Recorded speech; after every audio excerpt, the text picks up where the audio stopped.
So these people who had suffered mightily, they don't know what to think about God. They're angry. They're angry with God, maybe. They're angry with the world. They're angry with people. It's like, no matter what you've done, I don't understand it, but I'm still in love. Whether I like it or not, I'm still in love. This is In Good Faith, listening to first-person experiences of faith and belief.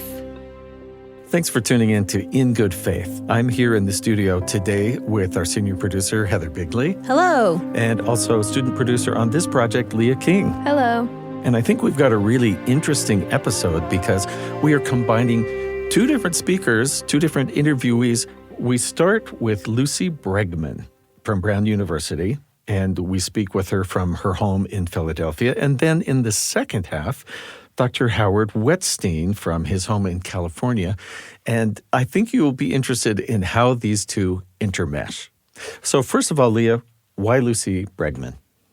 Yeah, so I read her publication, Preaching Death, the Transformation of American Protestant Funeral Sermons.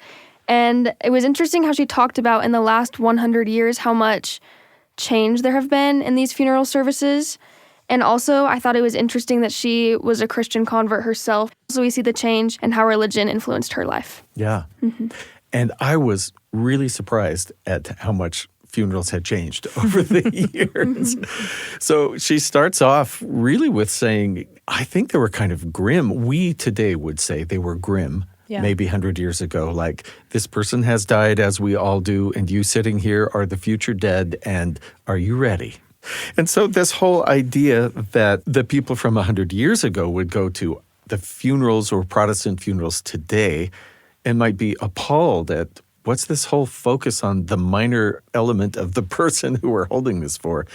Today, we tend to make these be celebrations of the life of the person. Right. And she does address why that actually might be a problem, too. So she's going to open up with a discussion of how she came to this as an academic topic. Yeah, imagine that your course you're assigned is Death and Dying for college students. Are we ready to dive in to Dr. Lucy Bregman? Let's do it. So it wasn't that I had some especially memorable traumatic experience with death, but simultaneous with starting to teach this course, I'm a Christian convert. So I was exploring at a personal level what it meant to be Christian and how the roles of death and imagery for death played into that. At the same time, I was teaching a course where the first reading every single semester is Elizabeth Kubler-Ross on Death and Dying.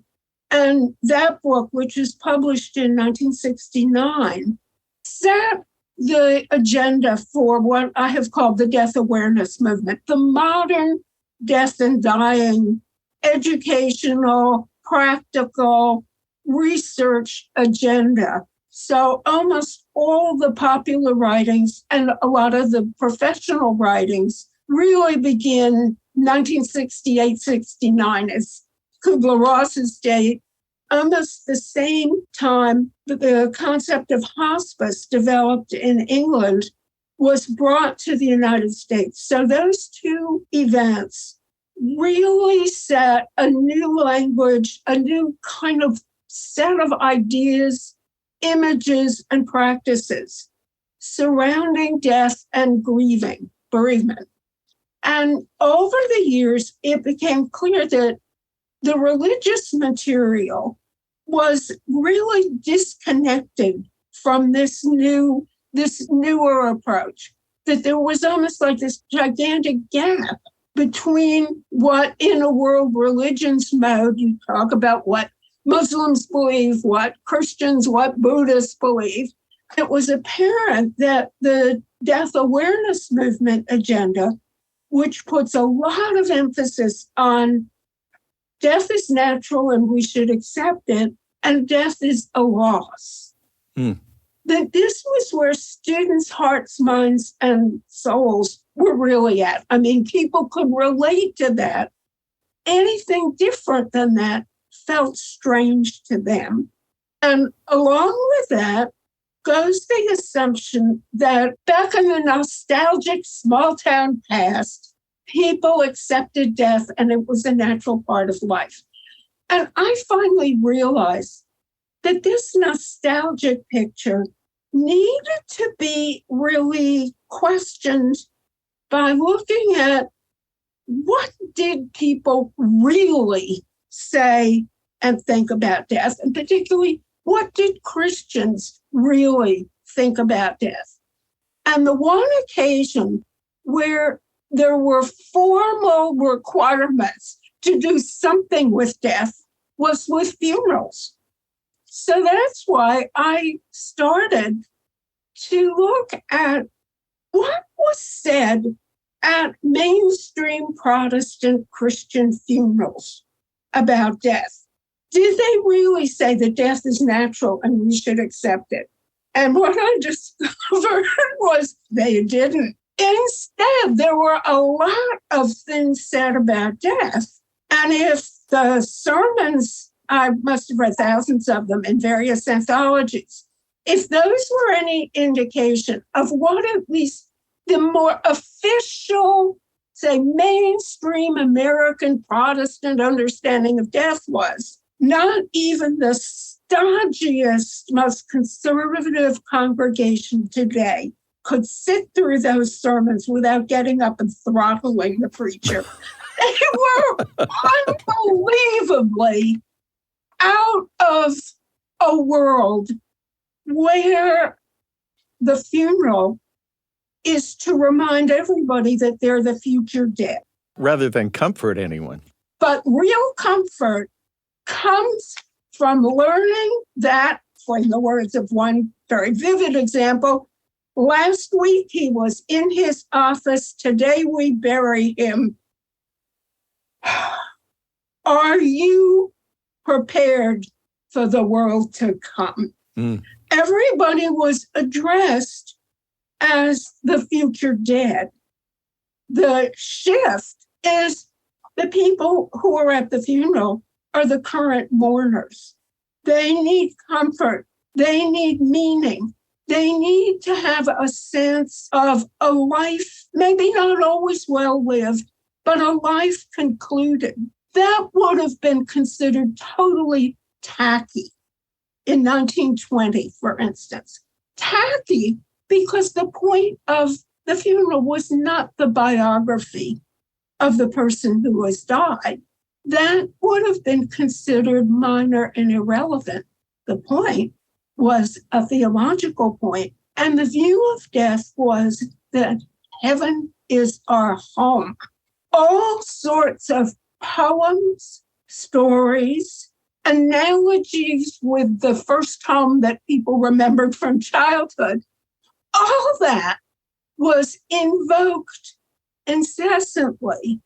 No, death wasn't a negative. Mourning happens, but it has no religious meaning whatsoever and was mostly discounted. And you get a whole lot of sermons for the dead children where they're better off playing with Jesus in heaven because they didn't live to become adults and engage in serious sin. It's so interesting to me to have this image in my mind that progress is always forward and for the best, and that we figure things out better as we go through time. But I'm wondering, was there something in that, what might sound like just a brutal reality slap in the face, that was healthy? Do you see both good and bad in that shift? When all the emphasis was on heaven and very elaborate home-like images of heaven, what got repressed is the grief and disruption and loss. And even deaths that we would consider unbelievably tragic were treated. First of all, they were all God's will. 200 people die in a mine disaster, but it's God's will. And there was not a lot of room for anything like the experiences of grief that death disrupts. Poetry was read at these sermons, which focused on how eager people are to join their dead family members. Even the picture of Jesus that emerged in these sermons was Jesus was always homesick for his Father's home. In other words, he lived and did everything he did, really aware that he was missing his heavenly home. Now, I should say my own personal faith focus makes the death and resurrection of Jesus really central, not just in terms of physical dying, but in terms of a pattern for living. How did that affect how you live your life? Well, I think it affected the sense that as a convert,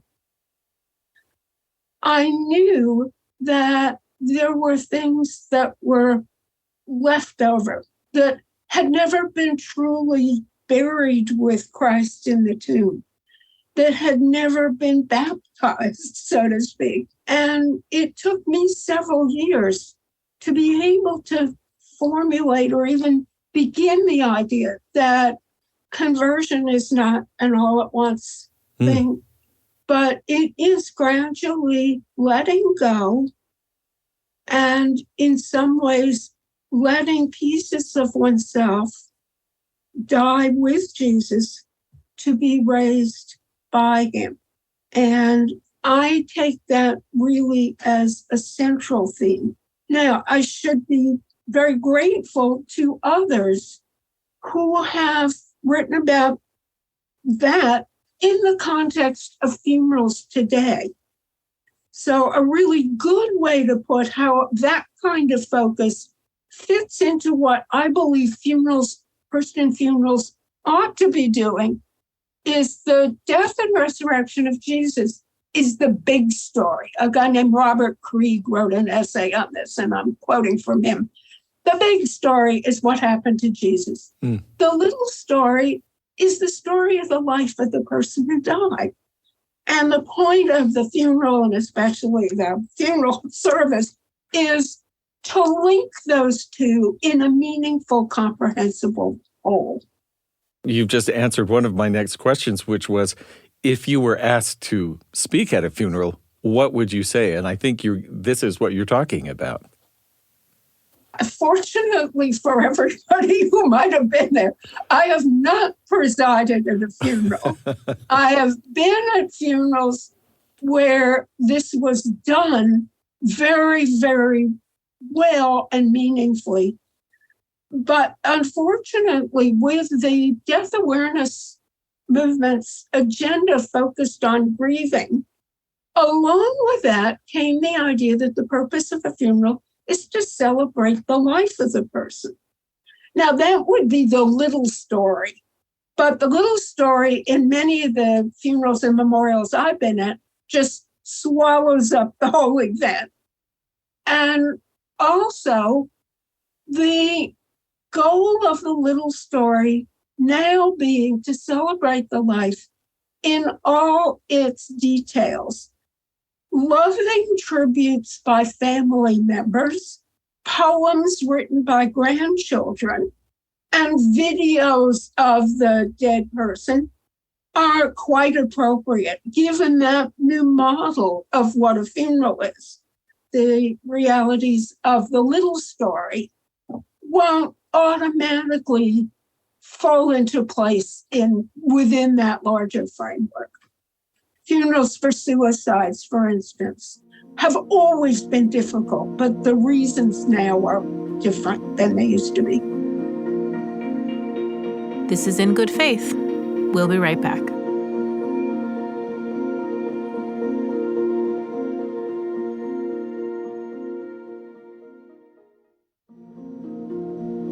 Welcome back to In Good Faith.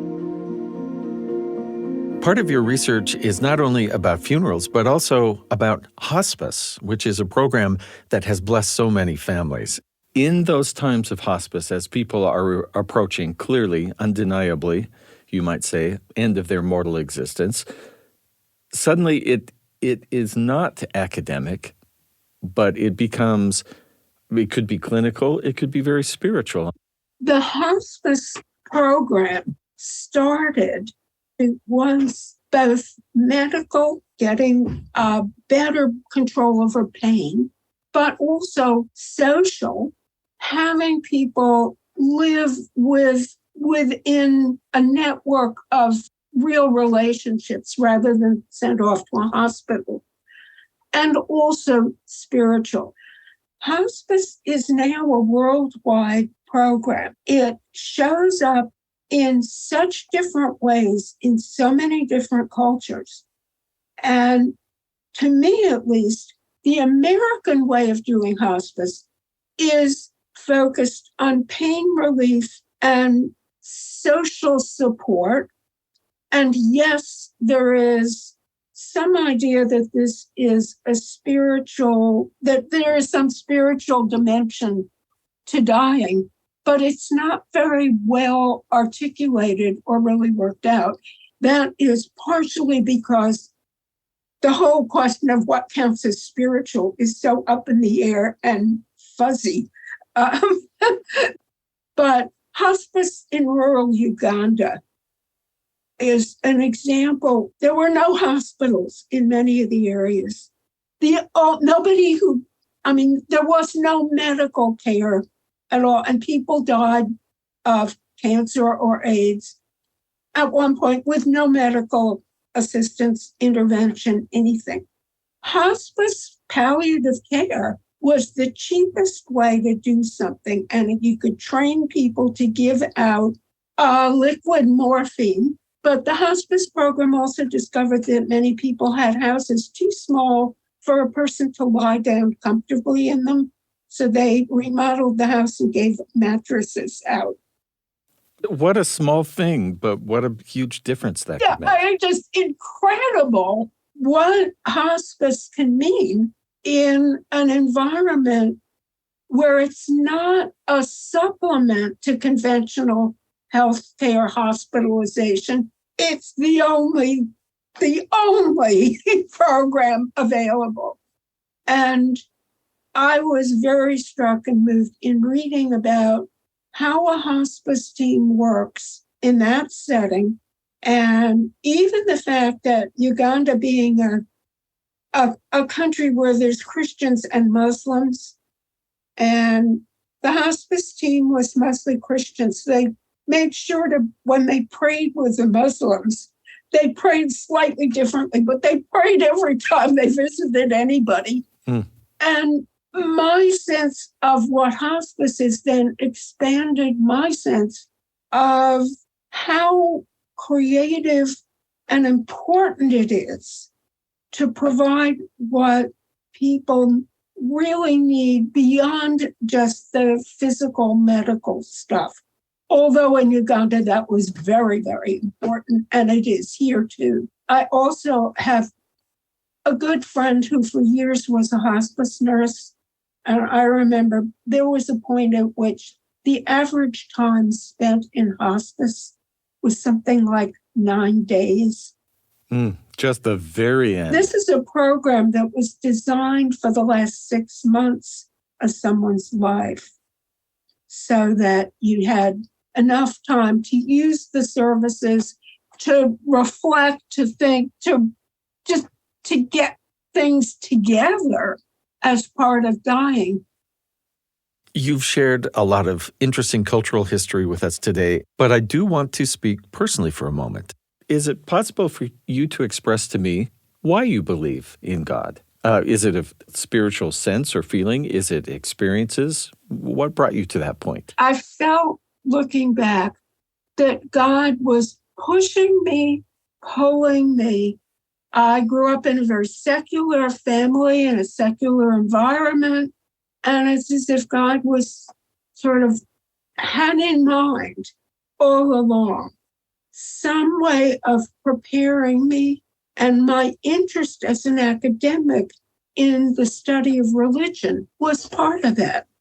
I know for many people, there's a big discrepancy and disagreement between the study about religion and world religions versus the actual practice of religion.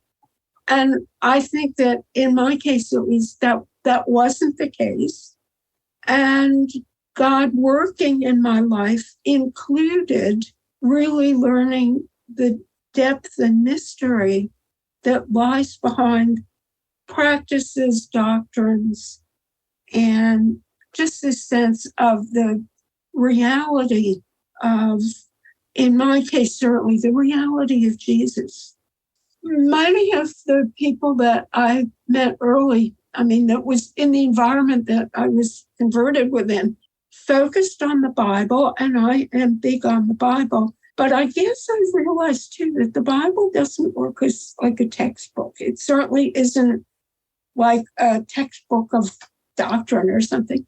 But the analogy that I came up with, and this sounds really strange, is my first book as a kid was called Pat the Bunny. And each page has a text and a drawing, and there's something the kid can do. Pat the Bunny is a picture of a rabbit with a white cotton patch, and the kid patch. Field Daddy's Whiskers is a piece of sandpaper. But the child is actually engaged with the book at this very tactile level and with metaphor. I really think the Bible works a lot more like Pat the Bunny. I love it. I love that. And a lot more than many of the ways it's used, which is as more like a textbook, kind of using it as if it were a kind of recipe book. But the Pat the Bunny means that you can, in some ways, link up at the deepest, most direct level possible with God. But it comes through imagery, metaphors, songs, and all the ways that we interrelate with things that are imaginative.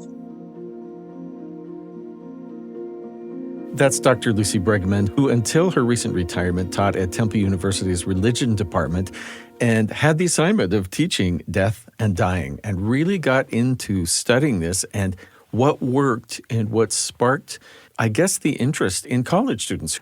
One of the things I liked about this conversation is that she's teaching death and dying to students and referring to children's books to cope with that maybe, or just explore it in a different light. And she talks about Pat the Bunny, which I personally have never read, but she talks about how it's experiential for her and how it's kind of metaphorical and how her religious experience comes from songs and imagery. She has this critique that some of us use the Bible as like an instruction manual. Right. I think there are times where it can be appropriate, but I think we need to experience our own lives, not just from an instruction manual, but for ourselves, learn for ourselves, and not just from other people. And I think the Bible offers us examples of how other people have met God and known God and had God in their lives. And they're all different stories. I think that's what's the best thing about the Bible. It's a bunch of broken people really not doing the greatest, but trying to figure it out. And God is willing to work with them, right? That's why it's so relatable, right? None of us are perfect. We're all broken and going through life, but we can find ways through them to find peace and reassurance. Yeah. So I have my own idea about how a funeral should be, and I have even spent a few minutes thinking about how I want mine to be. Oh, Steve! Someday, eventually. Okay. And so the whole idea that there's a right way to do it really has changed. And I had no idea how much that had changed, because I don't really want to have my funeral be, okay, he's dead and you will be too. Well, what do you think about her idea that she presents of the major story and the minor story? The major story being Jesus Christ, the resurrection, and the minor story, Steve Cap Perry, baritone. Poor Steve is dead. So, to quote Rodgers and Hammerstein, sort of. So, yeah, what's the big story? What's the little story? So it used to be your death is imminent. Now it's more of let's celebrate the life of the departed. But she's saying, and I love that this comes from a later in life, because I think the thing that both she and our next guest, Howard Wettstein, have in common is they had a tradition growing up, but in his case, he leaves it for 20 years. In her case, it's not as important to her, or she doesn't really consider herself particularly religious until getting into the study of this. Both of them are brought to faith by study, right. Secular study. Yeah, we don't often think of that story, do we? I think we often say, oh, people who are academics have lost touch with God in some way, but this is the opposite trajectory, which I love. Yeah. And in fact, as we'll hear with Howard Wettstein, he really surprises some of his students who are committed Muslims that he talks about philosophy bringing him to faith because they had either grown up thinking or absorbed or been taught that that was not a way to get to faith. In fact, that it would lead you away from. Yeah. I really love the Wettstein interview because, one, he is an academic and he reaches for all these readings in his brain, right? He's ready to tell you and quote all these different things. It makes me want to compile a bibliography to read later.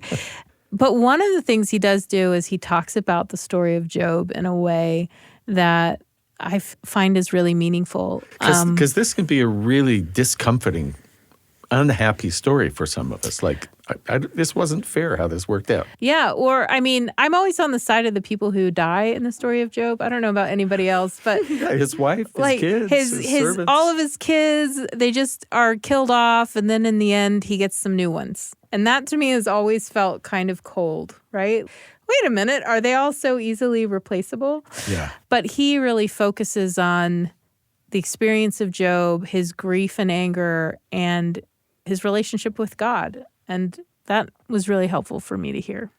And he finds some interesting views of what a ritual can do. For instance, the prayer that you say when a loved one has died, the Kaddish, and how saying that more than once and repeating as it's done for a while really helped him draw close to the person he had lost. Yeah. I like how he talked about prayer as a group. He said he went to a synagogue in Jerusalem and he prayed with a bunch of different people and they were praying for different things, but just the act of praying side by side was kind of empowering for him, and I liked that. We're going to listen to Howard Wettstein. He may sound familiar to you before because he was in our ritual episode. He's a professor of philosophy at UC Riverside and chair of the philosophy department there. I was in a rabbinical program early in my life, right after college. I had taken Jewish studies. It really worked for me. I really loved the study and the practice and the community. And I thought I was going to be a clergy person, not so much in a synagogue, but in the teaching context.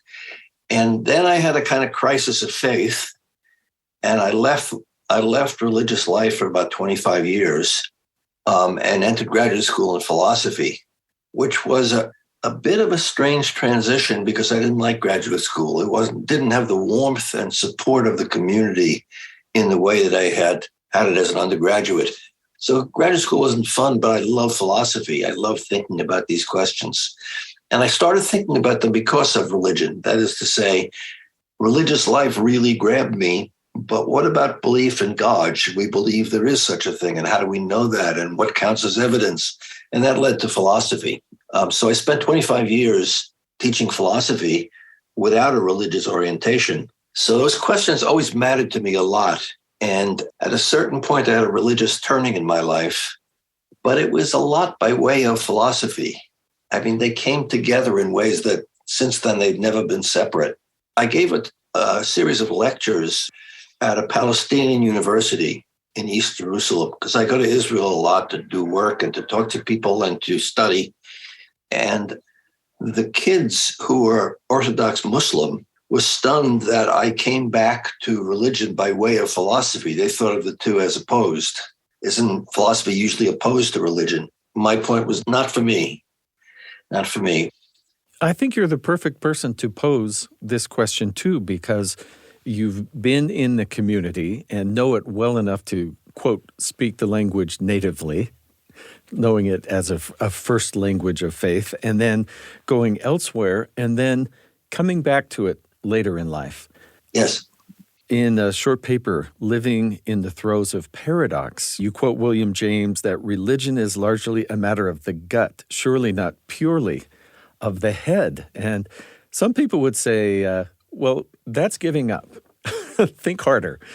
But you had some experience that caused you to leave, but then also that caused you to come back to practice.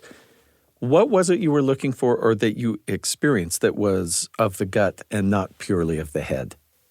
Let me quote Santayana first because I can't resist this. In a book called Reason and Religion, he quotes Francis Bacon, who said that a little philosophy moves a person away from God and a lot of philosophy brings him back. And Santayana added that what he forgot to tell us was that the God you come back to is not quite the same as the one you left. That's way overstating it because it is the same God, but is it your understanding that has changed? Yeah, your understanding radically changed. Let me explain this by way of the transition from the Bible, which I see as a non-philosophical work, to medieval theological philosophy, right? So the Bible talks a lot about faith. It uses the Hebrew word emunah, which I guess should be translated mostly as faith, I think, not belief. It's not about belief. You can't say in biblical Hebrew, I believe that God exists. There's no natural way to say that. God was like a piece of the furniture of the universe, and it wasn't controversial. It's like saying, I believe the weather exists. What are you talking about? The biblical way of doing these things has to do with faith, where faith is a kind of openness to God and a kind of loyalty and sense of connection.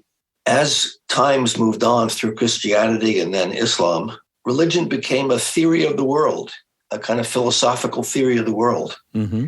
And that's not the picture I have from the Bible. And it's the picture from the Bible that I feel most connected to. I feel deep connection to God, although I can't say I know what I'm talking about.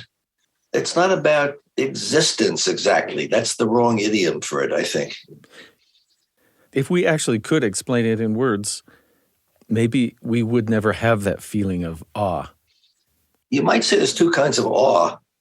There's a kind of awe that's really sort of curiosity about what's going on. Mm-hmm. And that's remediable, if that's the right word, or mediable. I don't know what the right word is. But, you learn something and then you know what's going on, right? Now there's a kind of awe that has no remedy and you don't want it to have one. It's not as if you learn more about God, you'd feel less awestruck. And Einstein, the more he learned about the world, the more he felt awestruck by the world. The whole idea of knowledge is misplaced here. I mean, Moses asked God, who should I say sent me? And the answer is, and now the answer gets tricky because in theological later developments, the answer is given a philosophical interpretation. But what it means really is, I will be what I will be, at least in this plain Hebrew. Mm-hmm. I will be what I will be. And a few sentences later, God says to Moses, tell him I will be sent you. And it feels to me like the first joke in the Bible, right? It's a kind of rejection of the question, I feel like, rather than, if you ask me, who are you? And I say, I am who I am, I'm not giving you new information that's subject to philosophical analysis. Nothing you can write on a name tag. Right. There's another passage in which God says to Moses, no one can see my face and live. Which he says to Moses face to face. Face to face, right? That's very paradoxical. It's face to face, but no one can see my face, right? When God is about to destroy Sodom and Gomorrah, he says, I can't do this without telling my loyal servant Abraham, who has known me. And the word known is really interesting in Hebrew, as when you speak about Adam knowing his wife. So knowing is not always sexual, of course, but it's always intimate. Mm-hmm. So Abraham is his intimate, and he feels compelled to convey what's going to happen. So it's not knowledge, it's intimacy. It's not knowledge in the sense of cognitive articulation or something like that. When I think of, for me, the word ritual, it seems easy in something that might be repeated monthly, yearly, weekly, or every day, something that we might repeat some practice, that it would be so easy for it to become mundane and actually less meaningful or no more thought than breathing in and out. So what is it about practice that you can do to maintain or create in something that is done over and over that sense of awe or of emotional or spiritual union or satisfaction? Or intimacy. Yes. Yeah. Yes. Repetition is a lost virtue. So when we say mourner's Kaddish, the practice is to say it when you've lost a loved one. And in certain services, it's said 2 or 3 times. And somehow the repetition is powerful. Maybe I can explain why it's powerful by an interpretation that I learned about mourner's Kaddish when my mother died. It's a strange prayer because it's a glorification of God prayer, but it's said on the occasion of mourning. And now, how do those two go together, right? It doesn't say a word about the death of the loved one. Someone said, think of it as comforting God for his loss. That was very powerful for me when I lost a loved one and I felt like there's a tear in the universe.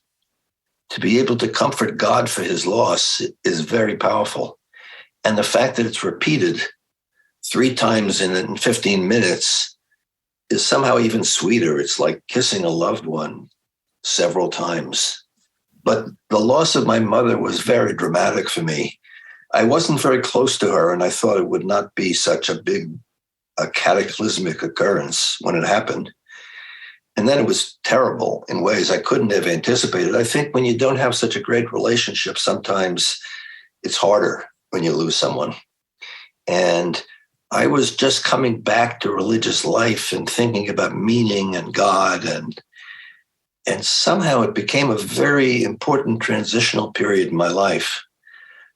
It was so powerful that at times I felt guilty because I was taking advantage of my mother's death to get closer to God. Interesting. Yeah. I suppose on the flip side of that, you could say God was taking advantage of your mother's death to get close to you. You could say that. It's interesting that I didn't say it, and I don't think of it that way, but you're absolutely right. You could have said that. There's a folk fable that you refer to that this was quite a powerful image to me, and perhaps this is actual history concerning inmates of an Auschwitz concentration camp that the story says they decide to put God on trial for crimes against humanity. God's found guilty, and then they go off to prayers. In other words, they didn't cut it off because of how they felt about God even, which I wonder if you'd say more about that. Yeah, that's so interesting. So there's a film called The Trial of God, and I think there's also an Elie Wiesel book about this by the same name. That story is an entree into Jewish culture and Jewish life. And if it doesn't make any sense, I get it, that it might not, right? So these people who had suffered mightily, they don't know what to think about God. They're angry. They're angry with God, maybe. They're angry with the world. They're angry with people. And, it's like no matter what you've done, I don't understand it, but I'm still in love, whether I like it or not. I'm still in love. Would you say that the practice of religious life is something that connects you to culture, connects you to God, connects you to other people? All of the above. Mm-hmm. All of the above. There's something about prayer in a community that's very powerful. Now, it depends on the community. It's often the case that people go to church or a synagogue and don't feel much, and that there are a lot of people that it just doesn't matter. It's not really working for them. It's too conventional. And I found that praying alone at home sometimes is the most powerful way for me. But then there was a time I was in Jerusalem in a packed room of people who were praying, and I had the feeling that we were praying as one, and it was so powerful. So community is very interesting in this context. What made it feel that you were suddenly one doing that? Was it the people you were with? Or I didn't know them. Just a bunch of people who are all obviously praying with passion. There's another one like this. There's a synagogue in Jerusalem called Yakar, which is a particularly amazing place. And the rabbi who passed away some years ago was very musical in his spirituality. And he'd get the room, like a few hundred people in a small room, singing on a Friday night, singing with passion. And there were times I would bring somebody with me to witness this. The person didn't have to be a believer, didn't have to be involved, but they would just be so moved by the sense in the room. And there was a time I turned around and looked at them, the people, and said, what are they all feeling? Probably something different. They were reaching for God. And it may mean something different to each of them, no idea, but it was really quite an experience. when I've been able to go to Jerusalem and gone on Friday night down to the Western Wall, the hotel, I can't help but think of all the connection to history that the singing, the welcoming of the Sabbath is. I can tell it's something beyond my understanding because I'm not in that culture, but it's something that even on the outside, it's like holding your hands up and warming yourself by a fire. You feel something. This is In Good Faith. We'll be right back.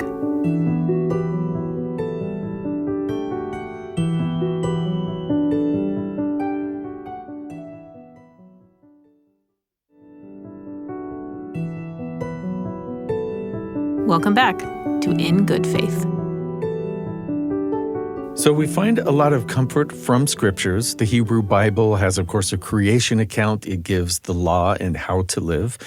And then there are people that we emulate, even with their humanity. People like Gideon, who was told to save the children of Israel, and yet he still sort of wanted a sign, and then another sign. And God was okay with that. He walked him through that. But there are some very problematic stories. As I've read some of your writings, you talk about the difficulties in the story of Abraham being called to sacrifice his son Isaac. He doesn't have to in the end, and yet it's problematic to lots of us that he was willing to. And we think maybe he should have failed that test. And then there's Job, who just outright loses everything. Those two stories in the Bible are so troubling that Abraham would be asked to kill his child. And the attempts to make it kosher, so to speak, leave me absolutely cold. Okay, there's something absolutely horrible about it. So I needed to come to terms with it somehow. And the other thing I needed to come to terms with is just more generally evil. I mean, the world is absolutely exquisite, but it's also horrible. And those are both true. And how do you deal with the horrible part exactly? And Job seems the book of the Bible that takes this quite seriously. So I've spent a lot of time thinking about Job. It's just an amazing, amazing work. And as with the Abraham story, the commentaries that try to bring it back into line with what we think religion's all about leave me cold. I think it's not a book that's supposed to be like that. So the book starts with these couple of chapters, Job I'm talking about, with God and some character who in Hebrew is called Satan, which is translated as Satan, but it's not the Satan devil character. It's a different character. It's kind of like a heavenly accusing attorney, a prosecuting attorney. He wanders the earth and tries to see who's up to what, right? And the whole thing feels mythological.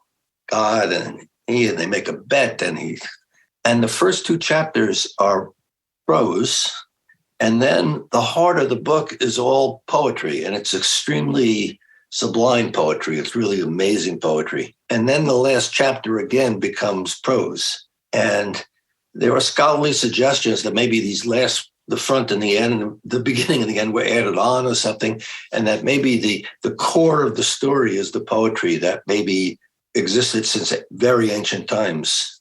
So the core of the story is about this guy who's lost everything, and his friends come and sit with him for 7 days on the ground, which is the Jewish practice. Probably it takes its origin from this maybe, of sitting with the mourner. It's called sitting Shiva, where you sit for 7 days, and the mourner sits for 7 days, not supposed to go out of the house. His needs are taken care of, and friends come to comfort him. And Job's friends knew to sit with him and let him lead the discussion. It's very beautiful. But then at the end of the 7 days, Job explodes in a way that offends them. And then there's this whole thing in the book of the more angry they get at Job's anger, the more angry he gets. And it really gets to be very rancorous. At a certain point when Job hits bottom, he's alone in the world. His friends aren't even with him. His wife isn't with him. His children are gone. And he's sitting on a pile of ashes, scratching his diseased skin with a piece of pottery. God shows up, which is really amazing. I feel like God shows up at the great times and the low times. It's very hard on a Tuesday afternoon. Right? So God shows up. And then there's this thing called the speech from the whirlwind. And it's very controversial how to translate it because the key sentences in Hebrew can go in different ways. One kind of translation at the end has Job repenting. Now, given the book, what did he repent for? He did very little. God said he was the most righteous man on earth. What is going on? Right? And then he gets all his stuff back. And it sounds like a power play, and then he gives in and he's good. If that's what the book is about, it's not good for me. So if you read the speech from God, it's really astounding. First of all, there's a great scholar of Hebrew in the Bible who says that this is the most sublime Hebrew poetry of all time. And God becomes a poet, which is self-interesting. In my imagination, what he does is he takes Job by the hand to the top of the mountain and says, let me tell you what it looks like for me, my creation. And he expresses awe and love. He talks about it being exquisite and awful all at once. This goes on. And if you get caught up in it, there's a translation that isn't necessarily 100% accurate, but it's very beautiful, by Stephen Mitchell. It's a little paperback called The Book of Job, and I use it with students. By the end, Job is overwhelmed because as awful as his life is at the moment, look at this opportunity he had to see the world from God's point of view. And it reminds me of sort of Spinoza talk about seeing the world under the aspect of eternity. And he's moved and astounded. And the sentence that is sometimes translated as repenting seems to me means something else. It's something like, I'm comforted. The big message for me is something like God's world is astounding, awful and exquisite and astounding. And the translator who translated this in his introduction, which is really worthwhile, says something like, there's a kind of gratitude for being part of the holy game Job must feel. That was Dr. Howard Wettstein speaking to us from his home in California. So I have to say, one of my very favorite things is when I am taught to see something that I've seen a lot in a new way. I had a friend call this the veil of familiarity. Oh, nice. That you hear a particular phrase so often it almost stops having meaning. Or you just think, yeah, I know what that means, without actually thinking about what it means. So to have a new way, for instance, to look at the story of Job is, I think, quite enlightening and quite instructional. And I think you like that too, Heather. Oh, I loved this. And part of it is, I love when I can hear from people different interpretations or different translations, and just that deep dive into little phrases. I get really excited about that kind of stuff. So this idea that we've often interpreted the end of Job as Job saying, I'm sorry, God, that I got angry and upset over my whole life being destroyed, which I just feel like, why did I think it would be normal to apologize for that kind of thing? Instead, it's, oh, God, thank you for comforting me by showing me the grand vision of this world. And I understand that the world is both terrible and exquisite, and I want to be a part of it. That, to me, is just gorgeous stuff. So most of the time, we don't want it to be terrible. Right. Or we think this terribleness is the exception from how things should be. And once they're back on track to goodness and happiness, but it really is a big balancing act. And I do take comfort from both of our guests today, Lucy Bregman and Howard Wettstein, talking about that we don't do this alone. Everything from Lucy talking about the importance of hospice and walking people through what's eventually coming, to him talking about the solace that you talked about, Lia, of praying with other people, even if it was for different things. Well, I think along with what Heather said, Job wasn't just acknowledging that he saw the whole lens, but he was grateful for it. That's what Howie pointed out, that he was grateful to see the world as God sees it. And I think that's an interesting perspective we can take into all of our own lives and be grateful for the good and the bad. You guys will notice that she just referred to him as Howie. That's Sorry. That's my influence. Dr. Wettstein. They're Howie and Lucy to us, folks. They're Yes. Howie and Lucy to us. So his most recent book is called The Significance of Religious Experience. And maybe that's as different as there are different people. And that's why I love having conversations like we had today, that we have all the time on In Good Faith, to hear somebody else's experience and perspective, in some cases with dealing with death, in some cases with dealing with a difficult passage of Scripture, and just knowing that other folks besides me are engaged in the wrestle. Heather, Lia, thank you so much for this discussion. Thanks, Steve. Thanks, Steve.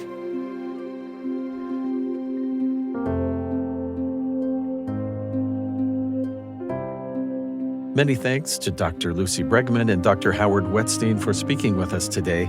This episode was produced and edited by Heather Bigley, with special help from Lia King and Peter Ellison. Our production team includes Austin Ball, Katarina Martinick, and Tanya Lockett. Our sound designers include Daniel Phillips and Dallin Jepson. In Good Faith is committed to the idea that we all benefit from hearing people of widely varying backgrounds share their personal experience with faith and belief. In fact, we think people with such experience deserve some of our best listening. If you enjoy the show, be sure and leave a comment or a review, or share the episode with a friend. Those things all help spread the word. Find us on Twitter at InGoodFaithPod and on Instagram and Facebook at InGoodFaithPodcast. In Good Faith is a production of BYU Radio. I'm Stephen Cap Perry. I hope you'll join me again soon, right here in Good Faith.